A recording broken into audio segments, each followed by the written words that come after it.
Hi dear student, myself RK Thakur from Engineers Classes for Competition.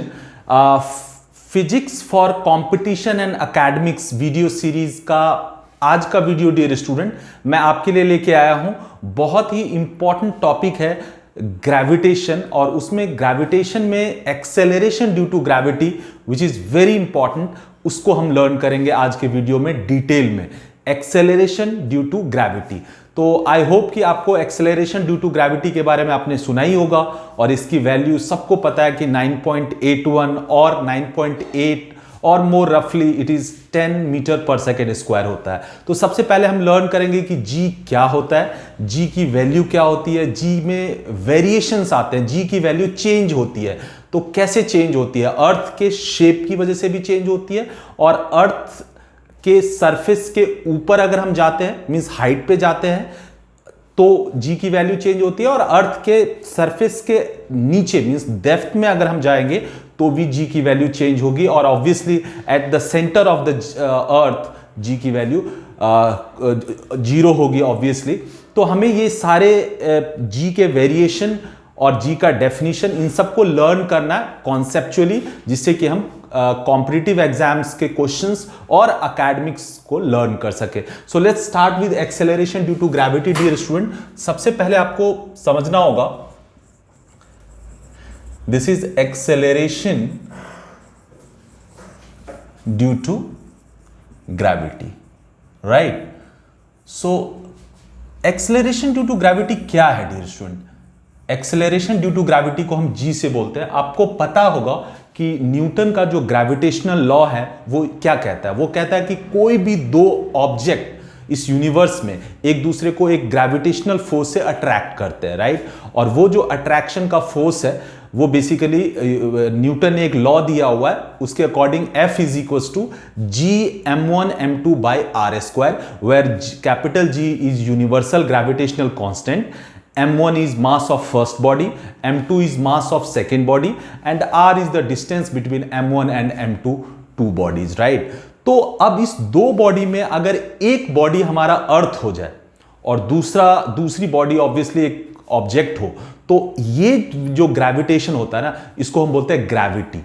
सो वो जो gravitation होता है वो ग्रेविटी होती है। मींस अगर हमारा ये हो जाए अर्थ, एक ऑब्जेक्ट क्या हो जाए अर्थ, और एक दूसरा ऑब्जेक्ट मान लो ये है जिसका मास है मान लो स्मॉल m और इसका कैपिटल M है, तो अर्थ चूंकि इस ऑब्जेक्ट के कंपैरिजन में बहुत बड़ी है, तो ये जो फोर्स ऑफ अट्रैक्शन होगा ना, जिसको ग्रेविटी बोलते हैं, ये बहुत इंपॉर्टेंट रोल प्ले करता है इस बॉडी के लिए। जब ये बॉडी मोशन में होता है, कैसे? अगर ये वर्टिकली अपवर्ड जा रहा है मींस अगेंस्ट द ग्रेविटी जा रहा है, या ऊपर से नीचे फॉल कर रहा है मतलब अंडर द ग्रेविटी फॉल कर रहा है, तो अर्थ का इंफ्लुएंस बहुत ज्यादा होता है इस बॉडी पे, क्योंकि ये बॉडी इस अर्थ के कंपैरिजन में बहुत स्मॉल है, या यूं कह सकते हो कि अर्थ का साइज इस बॉडी के रेस्पेक्ट में बहुत ज्यादा होने की वजह से ग्रेविटेशन का इफेक्ट बहुत ज्यादा होगा, राइट?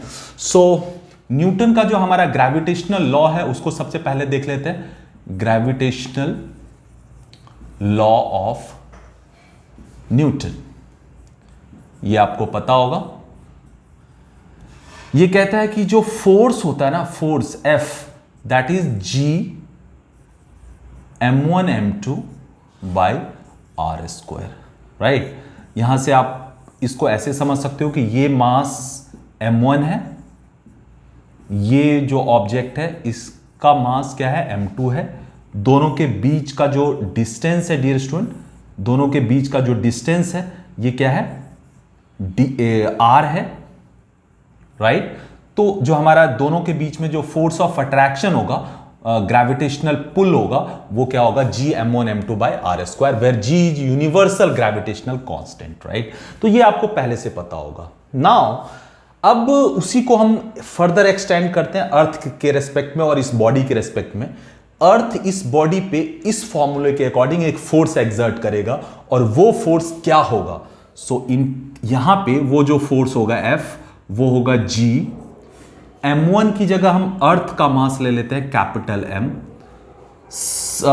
m2 की जगह इस बॉडी का मास ले लेते हैं स्मॉल m बाई अगर मैं ये जो बॉडी है ये अर्थ के ऑलमोस्ट सरफेस पे देखूं, जनरली यही होता है कि हम अर्थ के सरफेस पे वो ऑब्जेक्ट रखा हुआ है, तो यहां पे ये जो अर्थ का सेंटर है और ये अर्थ का रेडियस है r, तो हमारा जो डिस्टेंस हो जाएगा अर्थ से, अर्थ का मतलब है कि अर्थ का जो होल मास है वो उसके सेंटर में कॉन्सेंट्रेटेड होगा, तो सेंटर से हम डिस्टेंस लेंगे उस बॉडी का, जो ऑब्वियसली ज्योमेट्रिकली क्या होगा, रेडियस ऑफ अर्थ होगा, तो r स्क्वायर हो जाएगा। तो ये एक फॉर्मूला यहां पे लग जाएगा अगर अर्थ और एक बॉडी जो उसके सरफेस पे है उसके बीच का ग्रेविटेशनल फोर्स अगर हम निकालते हैं।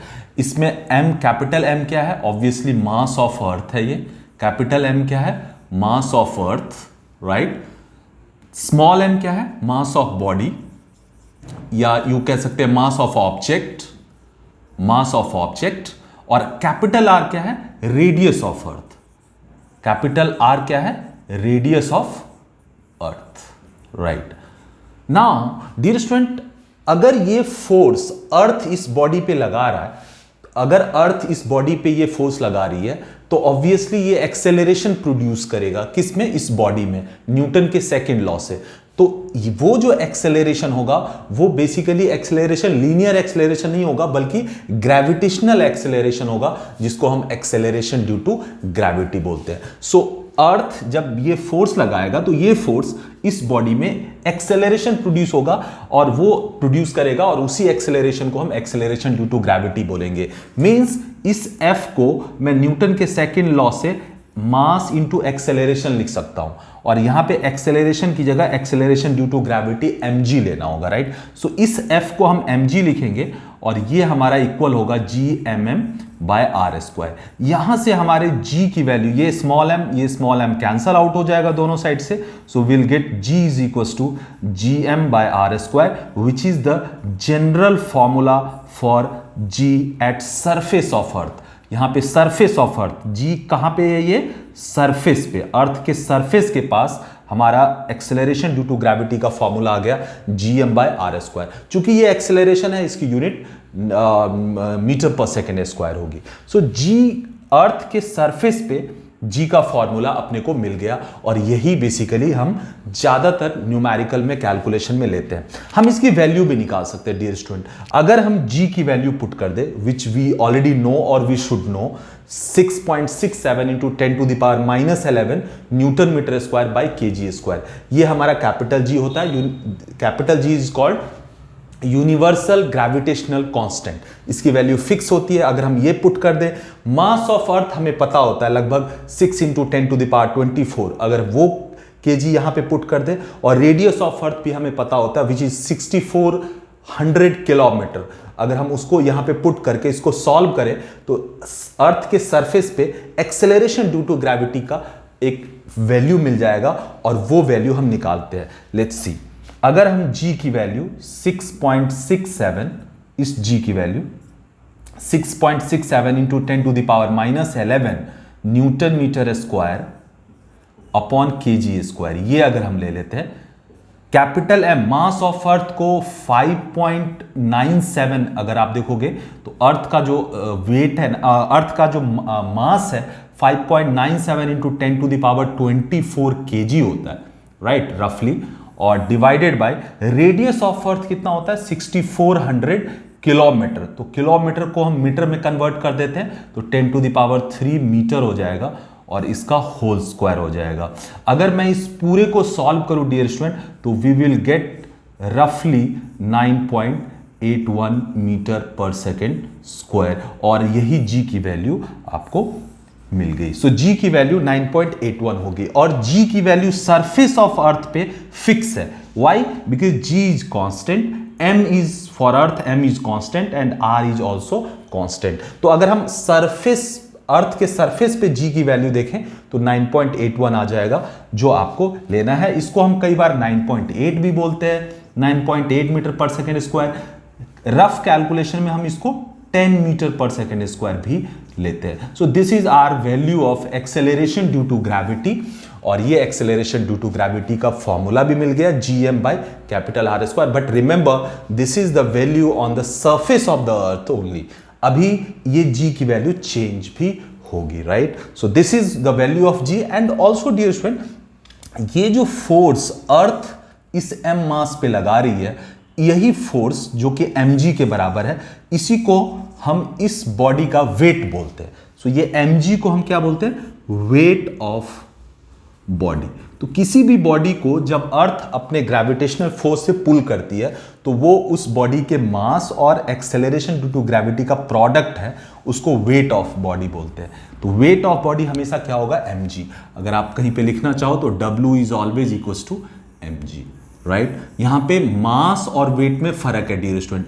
मास किसी भी ऑब्जेक्ट के अंदर अमाउंट ऑफ मैटर है जो कि फिक्स होता है, कांस्टेंट होता है, ये बदलता नहीं है। यूनिवर्स में कहीं पे भी ले जाओ उस बॉडी का मास फिक्स रहता है। बट वेट जी पे डिपेंडेंट है और जी की वैल्यू बदलती रहती है, जो अभी हम आगे देखेंगे।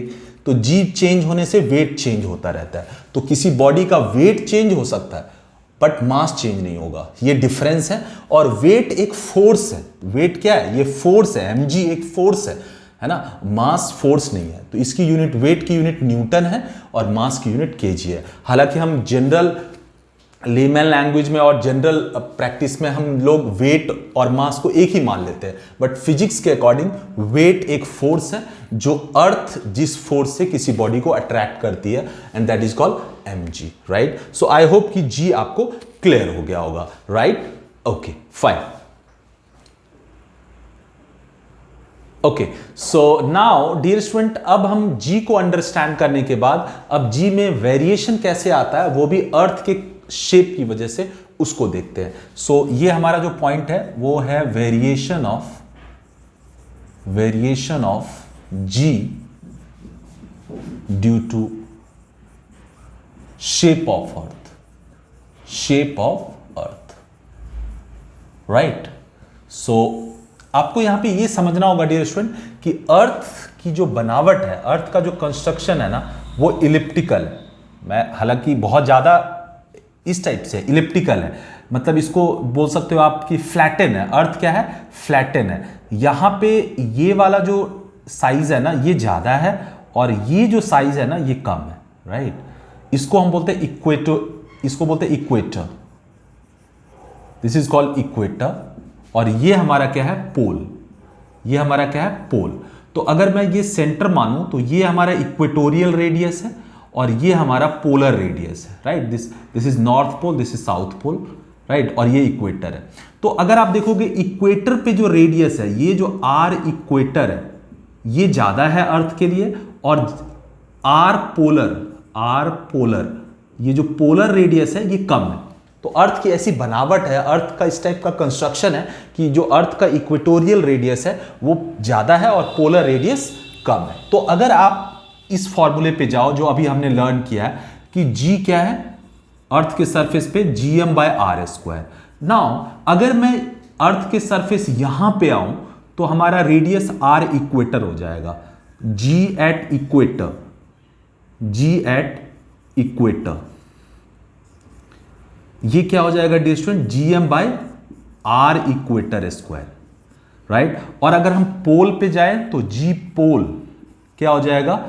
gm, क्योंकि g और m तो फिक्स होता है, बाय r पोल का होल स्क्वायर। डियर स्टूडेंट, यहां से साफ क्लियर है कि equatorial radius r equatorial is greater then r polar. तो यहां पे ये वाली वैल्यू ज्यादा होगी तो ये वाली वैल्यू कम होगी, क्योंकि ये डिनोमिनेटर में है। तो अगर डिनोमिनेटर की वैल्यू ज्यादा है, r इक्वेटर चूंकि ज्यादा है, तो g एट इक्वेटर कम होगी। और पोल पे चूंकि रेडियस पोल पे कम है अर्थ की बनावट की वजह से, तो वहां पे polar g acceleration due to gravity at pole ज्यादा होगी। तो यहां से क्लियर हो गया कि g at pole is greater than g at equator. और ये क्यों वेरी किया? ये वेरी किया अर्थ की बनावट की वजह से। अर्थ स्फेरिकल हम कई बार लेते हैं, लेकिन अर्थ अगर आप देखोगे ज्योग्राफिकली, अगर जो अर्थ को आप ज्योग्राफी में आपने पढ़ा होगा कि अर्थ इस टाइप से चिपटी हुई है, मतलब इलिप्टिकल है, अंडाकार है। तो यहां से क्लियर हो गया कि अगर मैं इक्वेटर पे हूं तो मेरे जी की वैल्यू कम है। अगर मैं इक्वेटर से पोल की तरफ वॉक करना स्टार्ट कर दूं तो मेरा जी की वैल्यू ग्रेजुअली इंक्रीज होने लग जाएगी, और ग्रेजुअली जी इंक्रीज होने से वेट भी मेरा, वेट चूंकि mg होता है तो वेट भी हमारा क्या होगा, इंक्रीज होने लग जाएगा। तो अगर मैं इक्वेटर से पोल की तरफ जाऊं तो मेरा जी इंक्रीज होने लग जाएगा, राइट। अगर मैं इसको रेड से दिखाऊं तो आपको और क्लियर हो जाएगा। यहां पे अगर मैं इक्वेटर से पोल की तरफ जाता हूं तो मेरे जी की वैल्यू बढ़ जाएगी, राइट, इंक्रीज करेगी। और अगर मैं पोल से इक्वेटर की तरफ टहल के आऊं, मतलब जस्ट अगर एक इमेजिनरी केस लूं कि इक्वेटर से पोल की तरफ कोई बंदा टहल रहा है, तो उसका वेट जी इंक्रीज होगा तो वेट भी इंक्रीज होगा, जी इंक्रीज होगा तो वेट जो होगा ना, वेट भी इंक्रीज करेगा। लेकिन पोल से इक्वेटर की तरफ आऊंगा तो जी कम होगा, पोल से इक्वेटर की तरफ आऊंगा तो जी कम होगा, तो हमारा उसका वेट भी कम होगा, राइट। ये चीज कई बार एग्जाम्स में पूछा जाता है, और इसका जो करेक्ट एक्सप्लेनेशन है वो यही है कि अगर मैं इक्वेटर पे, चूंकि हमारा रेडियस ज्यादा है तो जी कम होगा। क्यों? क्योंकि जो जी होता है वो रेडियस का इनवर्स स्क्वायर रिलेशन है, मींस ये आर स्क्वायर पे इनवर्सली डिपेंडेंट है जी। तो यहां से ये क्लियर हो गया डियर स्टूडेंट कि अर्थ की जो बनावट है, अर्थ का जो कंस्ट्रक्शन है, उसकी वजह से इक्वेटर और पोल पे जी की वैल्यू चेंज होती है, जिससे वेट भी चेंज होगा। तो कई बार क्वेश्चन आता है कि इक्वेटर से पोल की तरफ जाते हैं तो वेट बढ़ेगा या कम होगा, या जी बढ़ेगा या कम होगा। तो अब आपको समझ में आ गया कि ये बढ़ेगा, और पोल से अगर इक्वेटर की तरफ आएंगे तो जी हमारा कम होगा और वेट कम होगा, राइट। सो ये चीज बहुत इंपॉर्टेंट है। ये है variation of g due to shape of earth. Now अब हम लर्न करेंगे कि जी की वैल्यू अगर अर्थ के सरफेस से, ये अर्थ है, और अगर अर्थ के सरफेस पे जी अगर निकालना है तो g is equal to G M by R square होगा। लेकिन अर्थ के सरफेस से अगर ऊपर हम जाते हैं, अगर मान लो यहां पे ऑब्जेक्ट रखा हुआ, राइट, तो उस केस में यहां पे जी क्या होगा, या अगर ये ऑब्जेक्ट सरफेस से नीचे अर्थ के अंदर गहराई में यहां पे हो तो यहां पे जी क्या होगा, यहां पे जी क्या होगा। तो ये दोनों केस आपको अंडरस्टैंड करना है। और एक और आइडियल एक केस हो सकता है कि अगर एग्जैक्टली अर्थ के सेंटर पे आ जाए तो यहां पे जी क्या होगा। तो सबसे पहले डियर स्टूडेंट आपको मैं बता दूं, यहां पे जी जीरो होता है, सेंटर ऑफ द अर्थ के सेंटर पे जी जीरो होगा। जी जीरो होगा, कैसे होगा ये भी अभी आपको समझ में आ जाएगा। वेट mg होता है, चूंकि जी जीरो हो गया तो वेट भी यहां पे जीरो होगा। ये कई बार एग्जाम में पूछा गया, तो ये याद रखना। बाकी इससे h हाइट पे हमें क्या निकालना है, g निकालना है। और यहां से d डेप्थ नीचे, अर्थ के सरफेस से d डेप्थ नीचे, यहां पे हमें g निकालना है। ये दो कॉम्पिटिटिव एग्जाम्स में बहुत बार पूछा जाता है, स्पेशली IIT और मेडिकल एग्जाम्स, NDA एग्जाम्स, इन सब में ये कई बार इससे रिलेटेड क्वेश्चंस आते हैं, right. Okay fine. Okay so dear student, now अब आप अपने को ये लर्न करना है कि जो हमारा अर्थ का जो ये अर्थ है, राइट, अर्थ का ये सेंटर है, ये अर्थ का क्या है डियर स्टूडेंट, रेडियस है कैपिटल R, और एक ऑब्जेक्ट है जो यहां पे रखा हुआ, मतलब अर्थ के सरफेस, ये क्या है हमारा सरफेस है अर्थ का। अब यहां पे हमें जी नहीं निकालना है, ये तो हम ऑलरेडी देख चुके हैं, G M by R square होता है, राइट। तो यहां पे आपको यहां से लेट से h हाइट, यहां से h हाइट ऊपर, यहां पे एक ऑब्जेक्ट है, और यहां पे हमें बेसिकली यहां से h हाइट पे हमें g निकालना है, एक्सेलरेशन ड्यू टू ग्रेविटी निकालना है। तो कैसे निकालेंगे? तो डियर स्टूडेंट, सबसे पहले जो g होगा हमारा, फॉर्मूला तो वही है, जी एम, इस अर्थ की वजह से जी एम बाय सबसे पहले जी सरफेस निकाल लेते हैं। जी सरफेस हम ऑलरेडी जानते हैं, G M by R square होगा, राइट। नाउ जी एट, इस पॉइंट को हम मान लेते हैं, या जी एट एच हाइट, ये हमें निकालना है, राइट। तो ये क्या हो जाएगा डिस्टेंस, जी तो वही आएगा, m भी वही रहेगा, मास ऑफ अर्थ। r क्या था, डिस्टेंस, अर्थ के सेंटर से उस पॉइंट जहां पे g निकालना है वो डिस्टेंस था। चूंकि सरफेस पे निकाल रहे थे तो इसलिए रेडियस ही हो गया था, लेकिन अब क्या होगा, r प्लस h हो जाएगा। क्या हो जाएगा, r प्लस h, इसका स्क्वायर हो जाएगा डियर स्टूडेंट। ये चीज आपको समझना होगा, राइट। Okay fine. यहां से साफ क्लियर है डियर स्टूडेंट, अगर मैं इस r प्लस एच को स्मॉल r समझ लूं तो यहां से क्लियर है कि जो g है ना वो इनवर्स स्क्वायर लॉ से r के स्क्वायर पे डिपेंडेंट है। मतलब अगर r हमारा बढ़ता है, ये जो डिस्टेंस है ये जो बढ़ता है, तो हमारा g क्या होगा, कम होगा। ये चीज आपको समझ में आना चाहिए, राइट। Okay fine. तो यहां से डियर स्टूडेंट अगर मैं gm निकाल लूं, इस वाले यहां से gm निकाल लूं, कैपिटल gm, तो ये हो जाएगा g surface into are square, right. तो अब यहां पे मैं इस gm की वैल्यू पुट कर देता हूं, ये gm की वैल्यू इस g एट h हाइट में पुट कर देता हूं, तो ये क्या हो जाएगा, g at surface into are square by R plus H का होल स्क्वायर। तो ऐसा भी हम लिख सकते हैं क्योंकि g सरफेस हमें पता होता है 9.81, राइट। तो ये एक फॉर्मूला बन गया, ये वाला एक फॉर्मूला बन गया, जनरल फॉर्मूला। लेकिन इसको थोड़ा सा आपको सिंप्लीफाई करना होगा। कैसे? देखो होता क्या है, कई बार ये जो h है ना, ये अर्थ के रेडियस के कंपेयर में बहुत कम होता है। फॉर एग्जांपल ये 6400 किलोमीटर है और मैंने यहां से 100 मीटर ऊपर g निकालने के लिए कोशिश की, तो ये जो 100 मीटर है वो 6400 किलोमीटर के कंपैरिजन में बहुत कम है। तो h अगर बहुत कम वैल्यू है तो हम उसको थोड़ा सा इस फॉर्मूले को मॉडिफाई कर सकते हैं। कैसे? Let's see. ये हो जाएगा g surface into r by r plus H का होल स्क्वायर, ऐसा लिख सकते हैं। अगर मैं चाहूं dear student g surface into, अगर मैं इसको डिनोमिनेटर न्यूमरेटर को इंटरचेंज कर दूं तो r plus H by R का whole square, not whole square, -2 हो जाएगा, राइट। इसको हम ऐसा भी लिख सकते हैं, g सरफेस इंटू r से डिवाइड होगा तो ये हो जाएगा 1 plus H by R whole to the power -2। Because हम h को स्मॉल ले रहे हैं, h को r के कंपेयर में स्मॉल ले रहे हैं, तो उस केस में ये एक बाइनोमियल एक्सपेंशन होता है, 1 plus X whole to the power n is equal to 1 plus N X plus x का और हायर ऑर्डर टर्म होगा। लेकिन चूंकि यहां पे h बहुत कम है r के कंपेयर में, तो ये वैल्यू बहुत कम होगी, तो सिर्फ हम यहां पे इसको approximated 1 plus -2 into h by r, तो ये हो जाएगा -2h बाई आर, ऐसा लिख सकते हैं approximated, right. So now we concluded कि g एट h हाइट ये क्या होगा, 1 minus g at surface which is 9.81 into 1 minus 2h by are, ये हो जाएगा डियर स्टूडेंट।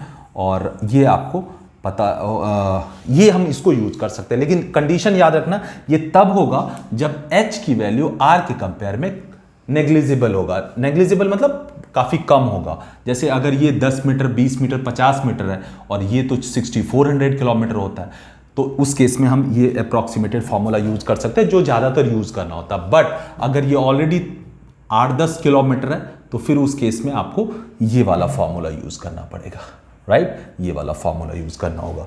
सो ये यहां से क्लियर है डियर स्टूडेंट कि अगर हम वेरिएशन की बात करें, कि यहां पे अगर जो g की वैल्यू है जैसे जैसे ऊपर जाते हैं कि किस पे डिपेंडेंट है, इनवर्स स्क्वायर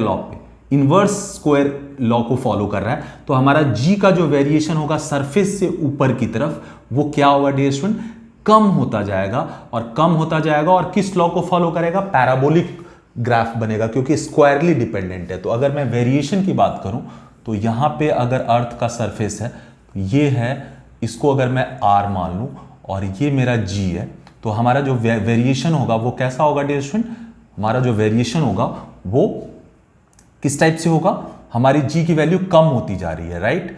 तो हमारी g की वैल्यू कम होती जा रही है, तो अगर मैं उल्टा लूं, राइट, तो क्या हो जाएगा, ये हमारा अगर r है और ये g है, तो हमारा जो ग्राफ बनेगा वो कैसा बनेगा,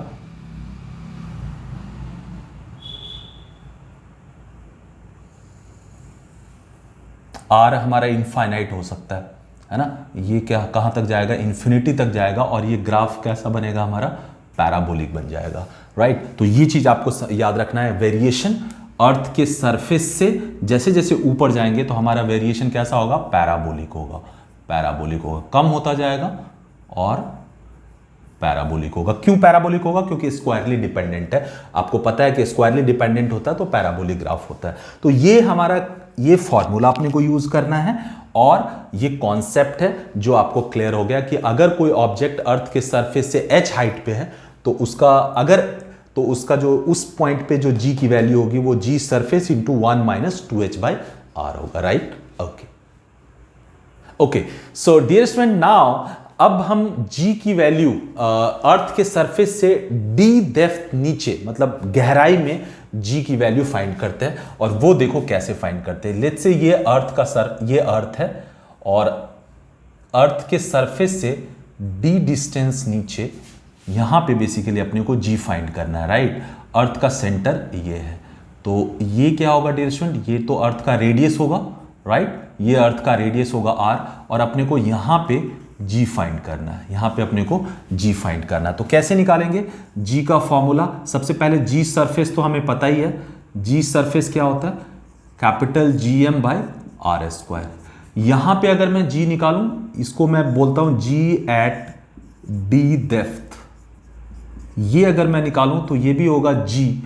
यहां पे डियर स्टूडेंट आपको ये देखना होगा कि अगर यहां पे डेप्थ निकाल लेंगे तो अर्थ का जो शेप, जो gravitation acceleration due to gravity produce करेगा वो इस साइज का हो जाएगा, क्योंकि आप नीचे आ रहे हो ना तो इसका रेडियस कम होगा, तो इस साइज का जो अर्थ है ना, इसकी वजह से यहां पे जो डी होगा ना, जी होगा, वो आपको लेना होगा। मतलब ये यहां पे तो अर्थ का मास कैपिटल एम है, अगर आर रेडियस के लिए अर्थ का मास लेंगे तो कैपिटल एम है, लेकिन या यूं कैपिटल एम है, लेकिन यहां पे ये जो मास होगा ना, इस मास को मैं स्मॉल एम बोल देता हूं। फॉर एग्जाम्पल ये अर्थ, या यूं कर सकते हैं कैपिटल M1 बोल देते हैं, या यूं कर सकते हैं सर M1 इसको बोल देते हैं और M2 इसको बोल देते हैं। अभी इस केस में, डेप्थ के केस में, अर्थ का जो आर रेडियस है उसकी वजह से जो उसका मास है वो M1 मान लेते हैं, और ये जो डी डेप्थ नीचे आने पे अर्थ का जो बेसिकली मास कंसिडरेबल होगा ग्रेविटेशन के लिए, वो हो जाएगा M2, राइट। तो G एट डी डेप्थ क्या हो जाएगा, GM2, यहां पे GM1 होगा, GM2 बाई, अब ये डिस्टेंस लेना होगा डियर स्टूडेंट, ये डिस्टेंस, और ये डिस्टेंस क्या होगा, R माइनस डी, क्या होगा, कैपिटल R माइनस डी का होल स्क्वायर, राइट, यही होगा। नाउ अपने को क्या करना है, यहां से हम क्या फाइंड कर सकते हैं डियर स्टूडेंट, कैपिटल G निकाल लेते हैं। यहां से अगर मैं कैपिटल G निकालूं, कैपिटल G हमारा क्या हो जाएगा, G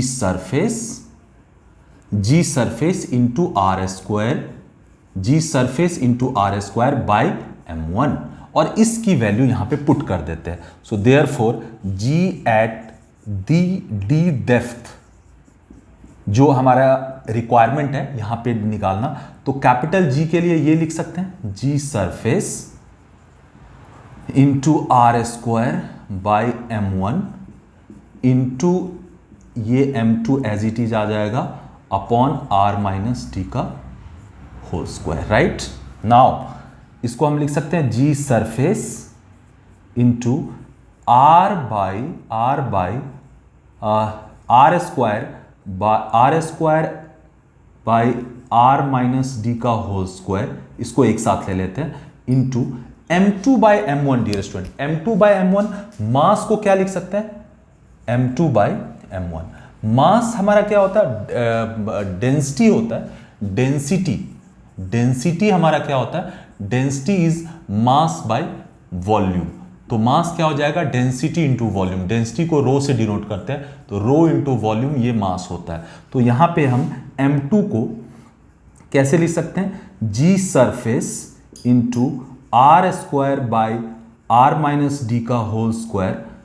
M2 को क्या लिख सकते हैं डियर स्टूडेंट, रो तो वही रहेगा क्योंकि अर्थ का साइज चेंज हो रहा है, बट अर्थ का जो मटेरियल है या अर्थ की जो बेसिकली कंस्ट्रक्शन मटेरियल है वो तो फिक्स रहेगा। तो डेंसिटी तो मटेरियल पे डिपेंड करता है, तो ये रो ही रहेगा। M2 को मैं V2 लिख सकता हूं, रो V2, और M1 में भी डेंसिटी सेम रहेगा और ये V1 लिख सकता हूं। Density got cancelled, volume V2 by V1। Dear student यहां पे अर्थ को अगर हम अप्रोक्सीमेटेड स्फेयर मान लें तो वॉल्यूम क्या होता है स्फेयर का, 4/3 पाई आर क्यूब।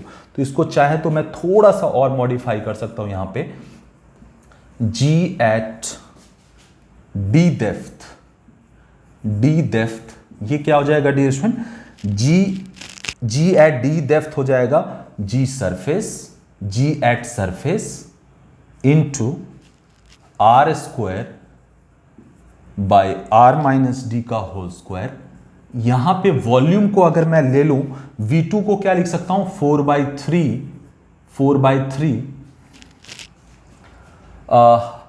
V2 मतलब 2 मतलब इस ये वाला रेडियस, तो इसका रेडियस क्या होगा R माइनस डी, तो 4/3 पाई R माइनस डी का होल क्यूब। ये होता है ना स्फेयर का वॉल्यूम, अगर मैं अर्थ को स्फेयर मान लूं, और V1 को लिखेंगे 4/3 पाई R क्यूब। यहां से 4/3 pi got cancelled, R square से ये R कैंसल, ये R माइनस डी का होल स्क्वायर से ये R minus d. So now we will get what, G at d depth, जो अल्टीमेटली हमारी रिक्वायरमेंट है वो अब मिल गया अपने को। ये होगा G surface into R minus d by R से अगर डिवाइड करेंगे तो ये हो जाएगा 1 माइनस डी बाई आर, और यही आपको समझना है, याद रखना है। तो यहां से क्लियर हो गया डियर स्टूडेंट कि अगर अपने को acceleration due to gravity D depth, earth के सरफेस से डी डेप्थ नीचे फाइंड करना है, तो वो होगा सरफेस पे G which is 9.81 into 1 minus depth divided by radius of earth. यहां से साफ क्लियर है डियर स्टूडेंट, ये R कांस्टेंट है, D की वैल्यू जितनी ज्यादा होगी तो 1 में से उतना ज्यादा, अगर ये D R के बराबर हो जाए, अगर ये डेप्थ रेडियस के बराबर हो जाए, मतलब सेंटर पे पहुंच जाएगा, तो अगर ये D R के बराबर हो जाए तो D की जगह R पुट करेंगे तो R बाय R 1 माइनस 1 0, ये पूरा G 0 हो जाएगा। It means centre of the अर्थ पे G क्या होता है, 0 होता है। ये यहां से क्लियर है, G एट सेंटर, ये क्या हो जाएगा, G surface into 1 minus D, centre के लिए D फिर R हो जाएगा, R बाय R कैंसल 1, ये हो जाएगा 0। तो ये ऑलवेज रिमेंबर कि सेंटर ऑफ द अर्थ पे G क्या होगा, 0 होगा, और उसी की वजह से वेट भी क्या हो जाएगा, 0 हो जाएगा। तो किसी भी बॉडी को अगर आप थ्योरेटिकली सोचो कि अर्थ के सेंटर पे लेके ले जाया जाए तो वेट उसका क्या होगा, 0 होगा। और वेरिएशन का ये वाला फॉर्मूला आपको याद रखना है, G surface into 1 minus d by are.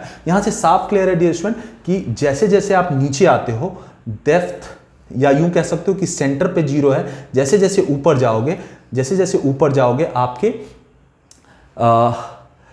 R की जैसे जैसे ऊपर जाओगे तो हमारा जो G की वैल्यू है वो क्या होगा, बढ़ता जाएगा और मैक्सिमम हो जाएगा यहाँ पे। और कैसे वेरिएशन है, यहाँ पे स्क्वायर नहीं है, लीनियर वेरिएशन है, ये चीज याद रखना है। ये किस पे डिपेंडेंट है, D पे डिपेंडेंट है, बट लीनियरली डिपेंडेंट है। तो जो ग्राफ इसका होगा, डेप्थ में जो वेरिएशन ग्राफ होगा वो कैसा होगा, अगर मैं ऐसे ले लूँ, स्मॉल r ये ले लूँ, राइट, यहाँ से स्मॉल r ले लूँ, तो ये G ले लूँ, तो हमारा जो वेरिएशन होगा वो ये 0 होगा और ये ऐसे होगा, राइट। ये G सरफेस मतलब लीनियर वेरिएशन होगा। तो अगर आपको याद है, अभी इससे पहले हमने h हाइट पे लिया था तो पैराबोलिक वेरिएशन था, यहां पे लीनियर वेरिएशन होगा, ये चीज आपको समझना है। और ये क्या है, G surface into 1 minus d by are, ये फॉर्मूला होता है, ये चीज आपको समझना है। तो नाउ यहां तक करने के बाद आपको क्लियर हो गया होगा कि G का जो वेरिएशन है, G के वैल्यू में जो चेंजेस है वो अर्थ के शेप की वजह से होगा, और साथ में अर्थ के सरफेस से अगर आप ऊपर जा रहे हो तो चेंज होगा। कैसे चेंज होगा, इनवर्स स्क्वायर रिलेशन था, और अगर आप डेप्थ में जा रहे हो, नीचे जा रहे हो, अंदर जा रहे हो तो भी वेरिएशन होगा, बट लीनियर वेरिएशन होगा। ये आपको समझ में आ गया होगा, right. Okay, so dear student, now एक न्यूमेरिकल करते हैं जो कि कॉम्पिटिटिव एग्जाम्स में आया हुआ है। ये नीट एग्जाम का क्वेश्चन है। नीट एग्जाम के क्वेश्चन में ये क्वेश्चन क्या है, कह रहा है the acceleration due to gravity at a height 1 kilometre above the earth is the same as at a depth d below the surface of the earth, then कह रहा है इसमें से कौन सा रिलेशन ट्रू है। d is equal to half kilometre, d is equal to 1 kilometre, d is equal to 3/2 kilometre and d is equal to 2 kilometre. तो इसको हम सॉल्व कर सकते हैं। अभी तक जो भी हमने लर्न करा है उस बेसिस पे हम इसको आसानी से सॉल्व कर सकते हैं। Acceleration due to gravity at a height 1 kilometre above the earth surface, ये जो g होगा dear student 1 kilometre above the earth surface, ये g 1 किलोमीटर क्या होगा, अभी हमने पढ़ा था g सरफेस 1 माइनस 2 h यहां पे क्या है 1 किलोमीटर, तो 2h by r radius of earth को r ही रहने देते हैं, राइट। उसके बाद कह रहा है is same as at a depth d, g at d depth क्या होता है dear student, g at d depth होता है g surface into 1 minus d by r था, राइट। इसको थोड़ा सॉल्व भी कर सकते हैं, ये हो जाएगा g surface 1 minus 2 by r। अब क्वेश्चन में कह रहा है कि ये दोनों इक्वल है, क्वेश्चन में कह रहा है ये दोनों g इक्वल है, सेम एज, तो ये दोनों इक्वल होगा मींस ये और ये इक्वल होगा, तो दोनों को इक्वेट कर दो, g surface into 1 minus 2 by r is equal to g surface 1 minus d by r, right. तो ये g सरफेस गॉट कैंसल्ड, 1 से 1 दोनों साइड है कैंसल, माइनस से माइनस कैंसल हो जाएगा, r से r कैंसल हो जाएगा, यहां से d is equal to 2 kilometre आ गया। मतलब जो 1 किलोमीटर ऊपर अर्थ के सरफेस से 1 किलोमीटर ऊपर जितना g होगा, अगर सेम g लाना है आपको d डेप्थ नीचे, तो आपको 2 किलोमीटर नीचे जाना होगा। मतलब ऊपर 1 किलोमीटर पे जितना g होगा वो नीचे 2 किलोमीटर पे होगा, तो it means according to this the answer will be d, right. तो बहुत आसान सा क्वेश्चन बन जाता है अगर आपको कॉन्सेप्ट क्लियर है, राइट। अच्छा, एक और चीज याद रखना है डियर स्टूडेंट, अगर मैं कंप्लीट वेरिएशन की बात करूं, अर्थ का ये अर्थ का ये सरफेस है, और अगर मैं वेरिएशन की बात करूं तो सबसे पहले हमारा जो वेरिएशन होगा ये r ले लेते हैं और ये acceleration due to gravity g ले लेते हैं। तो पहले तो लीनियर वेरिएशन होगा, राइट। सेंटर की बात करें, यहाँ सेंटर से लेके चलते हैं, ये सेंटर O है, मैंने O ले लिया, यहाँ से लीनियर वेरिएशन जाएगा और फिर उसके बाद यहाँ सरफेस पे होगा, ये हो जाएगा g सरफेस, लीनियर रिलेशन होगा, और उसके बाद पैराबोलिक वेरिएशन होगा, ऑलरेडी हमने देखा था, और पैराबोलिक वेरिएशन में कम होता जाता है, तो हमारा ये ऐसे होगा, राइट। यहाँ पे एसिम्पटोट्स क्रिएट होगा, इन्फिनिटी पे ये बेसिकली 0 हो जाएगा, राइट। सो ये बेसिकली आपका वेरिएशन ग्राफ होगा। अगर आप सेंटर से लेके सरफेस और सरफेस से d डेप्थ तक जाओ तो ये लीनियर और ये पैराबोलिक होगा और ये लीनियर होगा, तो ये आप समझ सकते हो, राइट। तो ये भी कई बार एग्जाम में क्वेश्चन आता है कि जो g का वेरिएशन है वो कौन सा ग्राफ इसको क्लियरली दिखा रहा है, तो इस टाइप का ग्राफ इसको टोटल दिखाएगा, right. So in this video that's all for today. Safe रहो, कोरोना का सेकेंड वेव चल रहा है डियर स्टूडेंट, तो आप सेफ रहो, सेफली लर्न करो, दैट्स ऑल फॉर टुडे। और अगर ये वीडियो आपको अच्छा लगा तो आप लाइक शेयर कमेंट जरूर करो, और चैनल पे अगर आप नए हो तो आप हमारे चैनल को सब्सक्राइब करो। That's all for today, thank you, thanks a lot.